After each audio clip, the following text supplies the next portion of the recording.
The Philadelphia Eagles really just answered some of the biggest questions of the offseason over the last week or so, and that was, who were the edge rushers going to be? And also, another question was, how were the Eagles going to retool to stay on top of the football world after winning the Super Bowl in dominating fashion against the Chiefs? They signed Azeez Ojulari, they brought in Adoree Jackson, Harrison Bryant, who I know all too well as a Browns fan myself, and they also brought in AJ Dillon, which could be a hidden gem type of signing. I have a lot to talk about and break down in this video, but before I get into everything, I would really appreciate it if you would drop a like and subscribe. It only takes 5 seconds, plus you can always change your mind. We are on the road to 50,000 subscribers, and with your support, I believe that we can get there super fast. So starting off talking about Azeez Ojulari, he is a 24-year-old edge rusher and was signed by the Eagles to a 1-year, $4 million deal. He comes out of Georgia as a second-round pick, number 50 overall, by the Giants in the 2021 NFL Draft, and Ojulari entered the league with high expectations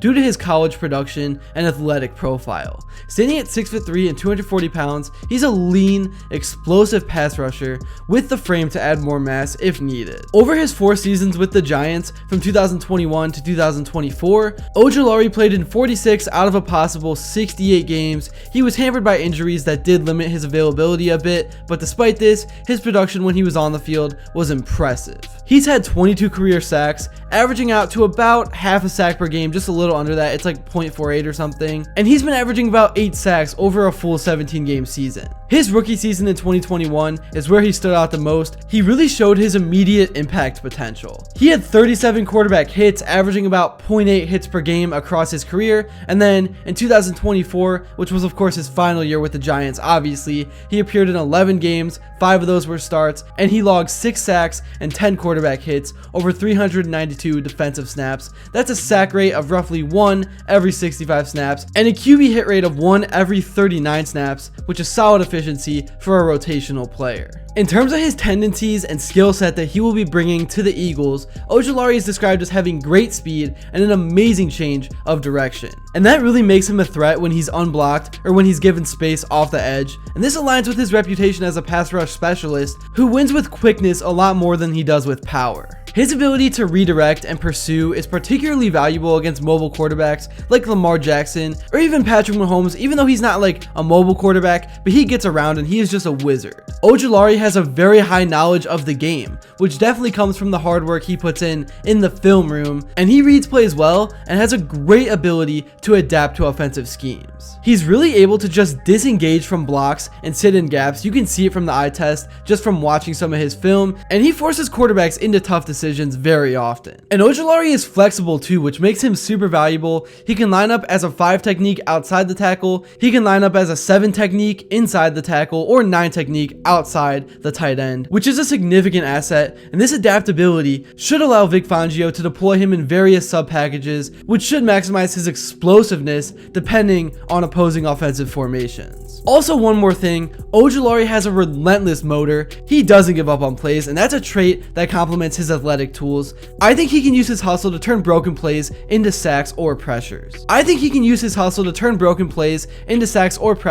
Especially considering the guys that are going to be around him. Also, in terms of the money, since Ojulari was signed for just 1 year on a $4 million deal, I think the Eagles got him for a bargain because, like I said, he's a player that has 22 career sacks before age 25, which is really good when you compare it to what Sweat's market value was, which was likely around $10 to $12 million annually. So if he does underperform or he gets injured or anything else like that, the Eagles aren't locked into a multi-year commitment, and even for that 1 year, it's cheap. And if he excels, they've struck gold on a low-cost investment. The Eagles' edge rusher room is now crowded with talent, but each player brings a slightly different flavor. Nolan Smith was a 2023 first rounder, drafted 30th overall. He is a twitched up athlete who improved late in 2024, but kind of lacks Ojulari's sack pedigree. He only has 3 sacks, and Ojulari of course has 22. Jalen Hunt was a 2024 third rounder. He emerged as a raw but promising speed rusher, offering upside, but he has little proven output yet. And then Bryce Huff,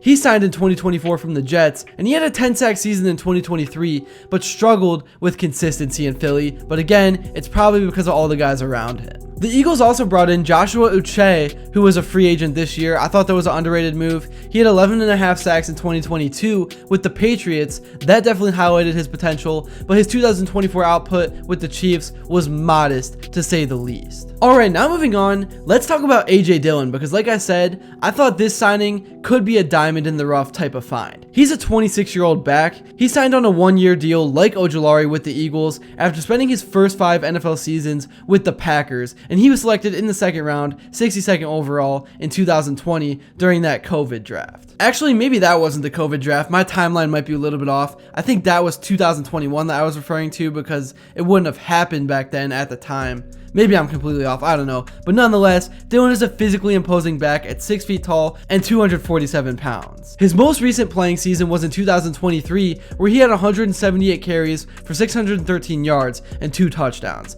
This translates to about 3.4 yards per carry on average. That's not that good, that's a dip from his earlier efficiency, but it still was reflective of his role as a complementary back behind Aaron Jones. He missed the entire 2024 campaign due to a neck injury that placed him on the injured reserve, and his return in 2025 marks a comeback attempt, and even if you aren't an Eagles fan, you gotta root for this guy because he's just likable, man. Across his 4 active seasons from 2020 to 2023, Dillon amassed 597 carries for 2,426 yards and 16 rushing touchdowns. That's a career average of 4.1 yards per carry over 60 games and 11 starts, which showcased his solid productivity for being a number 2 back. And then out of the backfield, he had 86 receptions for 763 yards and 2 receiving touchdowns. I thought that was where he was most effective. I think that's where his strength lies. Now, in terms of the tendencies and skill set that he will be bringing to the Eagles, even at the back end of his career, he's a bowling ball type of runner. He runs with pure muscle, and he is a tackle breaking machine. He definitely has the willingness to lower his shoulder and fight for the extra yards. I'm not saying he's the best at it, but that is definitely his playing style, and that makes him a breathing north to south runner,